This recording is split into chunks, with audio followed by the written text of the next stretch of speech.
श्रोता प्रेमियों, मैं राम सागर शास्त्री आप लोगों के समक्ष रखने जा रहा हूं प्रद्युम्न का जन्म और विवाह। देखिए, जब भगवान शंकर ने कामदेव को जलाकर भस्म कर दिया था तो उस समय कामदेव की पत्नी रति दुखी हो गई। भगवान शंकर ने रति को वरदान दिया कि द्वापर में कृष्ण का पुत्र तुम्हारा पति होगा। अस्तु रुक्मिणी ने प्रद्युम्न नाम के पुत्र को जन्म दिया। संबरासुर ने अपना वेश बदलकर राजगृह में प्रवेश करके प्रद्युम्न का हरण किया और उसे समुद्र में फेंक दिया। प्रद्युम्न उस समय 10 दिन का भी नहीं था। समुद्र में उस बच्चे को एक मछली ने निगल लिया। एक दिन धीवरों ने समुद्र में जाल डाला और वही मछली जाल में फंस गई। उन्होंने वह मछली संबरासुर को दे दी। संबरासुर ने उसे रसोई घर में भिजवा दिया। मछली के चीर फाड़ का काम शुरू हो गया। रसोई बनाने वालों ने ज्यों उसका पेट चीरा, पेट से एक सुंदर बालक निकला। उन्होंने वह बालक संबरासुर की दासी मायावती को दे दिया। उस बालक को देखकर मायावती को शंका हो गई कि यह बालक तो मेरे पति के सदृश है। मायावती शंका में डूबी हुई थी। उसी समय वहां देवर्षि नारद जी आ गए। उन्होंने मायावती को समझाया कि आप रति हैं और यह बालक ही तुम्हारा पति कामदेव है। इसने द्वारिका में भगवान कृष्ण की पत्नी रुक्मिणी से जन्म लिया है। संबरासुर ने इसका वध करने के लिए राजगृह से हरण कर समुद्र में डाल दिया था, जिसे एक मछली निगल गई। उसी मछली को धीवरों ने संबरासुर को प्रदान किया। अस्तु, मछली के उदर से यह बालक निकला है जिसे धीवरों ने तुम्हें प्रदान किया है। अस्तु, यही तुम्हारा पति कामदेव है। मायावती तो रसोई का काम देखती ही थी। आज सत्यता जानकर उसने नारद जी को धन्यवाद दिया और बड़े प्रेम से उसका पालन पोषण करने लगी। धीरे धीरे अल्पकाल में ही प्रद्युम्न जवान हो गया। अब तो उसे जो भी स्त्री देख लेती थी वह उस पर मोहित हो जाती थी। मायावती उसे पति की दृष्टि से देखने लगी। एक दिन प्रद्युम्न ने रति से कहा, माता, मुझे ऐसा प्रतीत होता है कि तुम मातृभाव को भूलकर मुझे दूसरी दृष्टि से देख रही हो। मायावती ने कहा, स्वामी, तुम्हारे लिए मैंने बहुत दिनों तक कष्ट उठाए हैं। मैं तुम्हारी माता नहीं बल्कि मैं ही तुम्हारी पत्नी रति हूं और आप ही कामदेव हैं। संबरासुर ने आपका अपहरण किया है। संबरासुर बहुत बड़ा मायावी है। वह हजारों माया जानता है। आप अपनी माया का प्रयोग करके उसका वध कीजिए और मुझे यहां से ले चलिए, क्योंकि आपकी माता रुक्मिणी आपके बगैर उसी प्रकार दुखी होंगी जैसे बछड़े के बगैर गाय दुखी होती है। रति ने आज ऐसा कहकर संपूर्ण माया को विनाश करने वाली विद्या प्रद्युम्न को प्रदान कर दी। तब प्रद्युम्न ने संबरासुर के पास पहुंचकर कहा, दुष्ट, तूने छलवेश धारण करके हमारा अपहरण किया। अगर तू शक्तिशाली है तो मेरे साथ युद्ध कर। संबरासुर ने आज हाथ में गदा उठाई और प्रद्युम्न का सामना किया। दोनों में गदा युद्ध होने लगा। प्रद्युम्न ने ज्यों गदा संबरासुर पर चलाई। संबरासुर मैदानव का शिष्य था। उसने माया का आश्रय लेकर आकाश में जाकर पत्थर बरसाना शुरू कर दिया। प्रद्युम्न ने सतोगुणी माया से उसकी माया को विनष्ट कर दिया। अब तो उसने गुहियक, गंधर्व, पिशाच, सर्प आदि सहस्रों मायाओं का प्रयोग किया, परंतु प्रद्युम्न ने उन सब का खंडन कर दिया। आखिरकार तलवार से प्रद्युम्न ने उसका शीश काट दिया। देवताओं ने आकाश से फूलों की वर्षा की और वहीं आकाश मार्ग से प्रद्युम्न द्वारिकापुरी में पहुंचे। आज रति के सहित प्रद्युम्न जब द्वारिका में पहुंचे, रुक्मिणी प्रद्युम्न को देखकर कहने लगी, मेरा बालक भी आज इतना ही बड़ा होता, परंतु उसे कोई चुरा ले गया है। अगर आज वह जीवित होगा तो इतना ही बड़ा होगा, तुम्हारे जैसा ही होगा। उसी समय देवकी और वसुदेव के साथ भगवान कृष्ण भी आ गए। यद्यपि भगवान कृष्ण सब कुछ जानते थे, फिर भी मौन रहे। तब तक देवर्षि नारद ने नारायण नारायण करते हुए प्रवेश किया। उन्होंने सारा वृत्तांत रुक्मिणी को सुनाया, जिस प्रकार सम्रासुर ने प्रद्युम्न का हरण किया और समुद्र में फेंक दिया। अस्तु देवकी वसुदेव कृष्ण बलराम जी रति सहित प्रद्युम्न से मिलकर बड़े प्रसन्न हुए।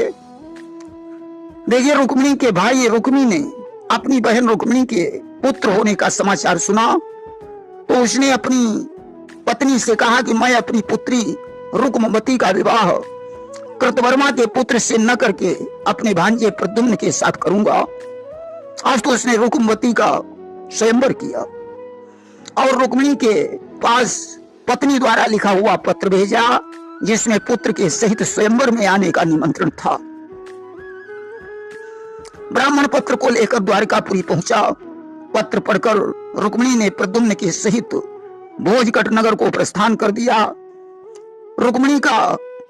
रुक्मी की पत्नी ने प्रसन्नता पूर्वक स्वागत सत्कार किया। उसने रुक्मिणी के चरणों में अपना मस्तक झुकाकर कहा, हे ननद जी, जब से हमारे नंदोई तुम्हें हर कर ले गए हैं तब से तुम आज मेरे यहाँ आई हो, इसलिए अब कृपा करके मेरी पुत्री को बहू के रूप में स्वीकार करो। रुक्मिणी ने कहा, भाभी जी, मैं तो आपकी बात को स्वीकार कर लूंगी, परंतु हमारे भाई रुक्मी इसे कैसे स्वीकार करेंगे। तब तक रुक्मी भी आ गया। उसने कहा, बहन, पुरानी बातों को भूल जाइए। दक्षिण देश की रीति से भांजे को कन्यादान देना उचित है। मैं तुम्हारे पुत्र के साथ विधिवत विवाह करूंगा। अब तो स्वयंवर की तैयारी होने लगी। नाना देशों के राजकुमार स्वयंवर में उपस्थित हुए। धुंधली बजते ही उत्सव प्रारंभ हो गया। हाथों में जयमाला लिए हुए रुक्मवती ने रंगभूमि में प्रवेश किया कि कर में जयमाल लिए कन्या प्रिय रंगभूमि में आती है, मनहरणी चंचल चितवन से भूपों का चित्त चुराती है। अब तो सारे राजकुमार रुक्मवती को देखकर मोहित हो गए। विचार करते हैं कि हे विधाता, रुक्मवती का विवाह मेरे ही साथ हो जाए। रुक्मवती ने प्रद्युम्न की सुंदरता देखकर उसके गले में माला डाल दी। अब तो सारे राजा रुष्ट हो गए। उन्होंने विचार किया कि जिस समय प्रद्युम्न राजकुमारी को लेकर प्रस्थान करेगा, उस समय हम लोग आक्रमण करके रुक्मवती को छीन लेंगे। जयमाल पढ़ने के बाद रुक्मी ने विधि पूर्वक कन्यादान किया कि विधिवत ब्याह हो न अब लागा, औगा वही सखी सहित अनुरागा। सखियां आज मंगल गीत गाने लगी। बहुत साधारण दहेज देकर रुक्मी ने पुत्री को विदा कर दिया। उसी क्षण मार्ग में सभी राजाओं ने उन्हें घेर लिया। अब तो रास्ते में युद्ध छिड़ गया। ढपढोल और शंखों के स्वर पृथ्वी दहलाए देते थे। बलवानों के गर्जन तर्जन आकाश हिलाए देते थे। प्रद्युम्न कोई मामूली योद्धा नहीं था। उसने शत्रुओं को अकेले ही मार मार कर भगा दिया और द्वारकापुरी में पहुंच गया। अब तो घर घर में मंगलाचार होने लगा। कुछ समय के पश्चात रुक्मवती के गर्भ से अनिरुद्ध का जन्म हुआ। वसुदेव ने प्रसन्नता पूर्वक ब्राह्मणों और याचकों को बुलाकर बहुत सा दान दिया। ज्योतिषियों ने ग्रह दशा देखकर बताया कि यह पुत्र महान तेजस्वी और 14 विद्याओं का निधान होगा। इसका नाम अनिरुद्ध होगा। रुक्मी को जब यह खबर मिली तो उसने ब्राह्मण के हाथों बहुत सा धन तथा वस्त्राभूषण भेज दिए और एक पत्र में लिख दिया कि इसके साथ मैं अपनी पौत्री रोचना का विवाह करूंगा। जवान होने पर उसने कृष्ण और बलराम को अनिरुद्ध के सहित विवाह करने के लिए बुलवाया। बलराम जी भोजकट नगर में बारात लेकर पहुंचे। रुक्मी ने उनका विधिवत स्वागत सत्कार किया और विधिवत कन्यादान लिया गया।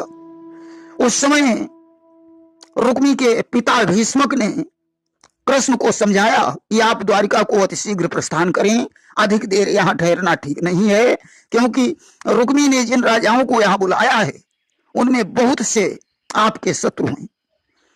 भगवान कृष्ण ने रुक्मी से जाकर कहा, प्रिय शीघ्र विदा कराकर घर चलो, अन्यथा युद्ध हो जाएगा। रुक्मी के पास पहुंची। उसने कहा, भैया हम लोगों को शीघ्र विदा कर दो। रुक्मी ने कहा, बहन पहले मैं सभी राजाओं को विदा कर दूं, इसके बाद आपकी विदाई होगी। जब रुक्मी कलिंग देश और अन्य राजाओं के पास गया तो उन्होंने रुक्मी को भड़का दिया कि तुमने इतना दान दहेज दिया परंतु फिर भी तुम्हारी प्रशंसा नहीं हुई। दूसरी बात, रुक्मिणी हरण के समय तुम्हारी जो दशा हुई थी उसे याद करके मेरा खून खौलने लगता है। आज बदला लेने का समय है, तुम बलराम को हमारे पास भेज दो, हम जुआ खेलकर उनकी सारी संपत्ति छीन लेंगे। रुक्मी ने आकर बलराम से कहा कि राजाओं ने आपको प्रणाम करके चौपड़ खेलने के लिए बुलाया है। बलराम जी सहर्ष वहां पहुंचे, राजाओं ने उनका सम्मान किया। अब तो रुक्मी और बलराम का जुआ होने लगा। बलराम जी लगातार 10 बाजी हार गए। उस समय रुक्मी ने कहा कि आप 10 बाजी में सारी संपत्ति हार चुके हो, अब आपके पास क्या रह गया है। बलराम को गुस्सा आया, उन्होंने 1 लाख मोहरों की बाजी लगाई। बलराम जीत गए। अब तो उन्होंने ज्यों रुपया उठाना चाहा, सारे राजा कहने लगे ये बाजी रुक्मी ने जीती है। बलराम को क्रोध आ गया। रुक्मी बोला, बलराम तुमने वन में रहकर ग्वालों के साथ गायों को चराया है, तुम जुए का खेल खेलना क्या जानो। अब तो रोष में भरकर बलराम ने 10 करोड़ मोहरों की बाजी लगा दी। उस समय बाजी को भी उन्होंने छल से जीत लिया। तब आकाशवाणी ने कहा कि ये अधर्म हो रहा है। अब बलराम को क्रोध आ गया। उन्होंने कहा, रुक्मी तूने हमसे रिश्ता जोड़ करके भी पुरानी शत्रुता नहीं छोड़ी। अब भले ही रुक्मी बुरा मान जाए परंतु मैं तुझे जिंदा नहीं छोड़ूंगा। अस्तु उन्होंने हल से खींचकर मूसल से कूट कूट कर रुक्मी को मार डाला। अब तो सारे राजा उठ उठ कर भाग खड़े हुए। बलराम ने किसी के दांत, किसी के हाथ और किसी के पैर तोड़ दिए और भगवान कृष्ण के पास पहुंचकर सारी कहानी बताई तथा दूल्हा दुल्हन के सहित रुक्मिणी और बरातियों को लेकर द्वारकापुरी लौट आए। द्वारका में बड़ी प्रसन्नता छा गई। इसके बाद अनिरुद्ध का दूसरा विवाह सोनितपुर के भूप बाणासुर की पुत्री उषा के साथ हुआ, जिसमें भगवान कृष्ण और भगवान शंकर का युद्ध हो गया। प्रेम से बोलिए वृंदावन बिहारी लाल की जय।